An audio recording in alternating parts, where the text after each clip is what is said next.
بڑے معصوم بن کے کہتے ہیں کہ بھئی یزید ایسا تھا ویسا تھا.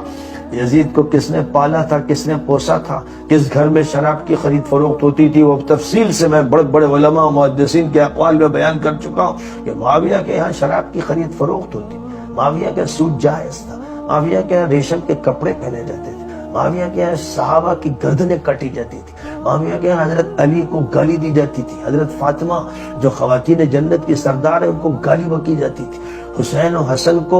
قتل کروایا اور دھمکیاں دی اور ان کو گالیوں سے نوازا جاتا تھا. وہ گھر تھا جہاں یہ ہوتا تھا. اور میں بہت تفصیل سے بتا چکا ہوں کہ جس وقت حضرت حسین کا سر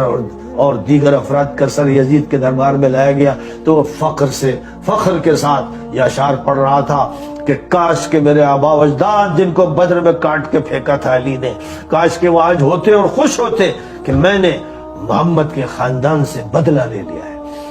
صحیح سندوں کے ساتھ یہ روایتیں موجود ہیں جو میں تفصیل کے ساتھ بیان کر چکا ہوں.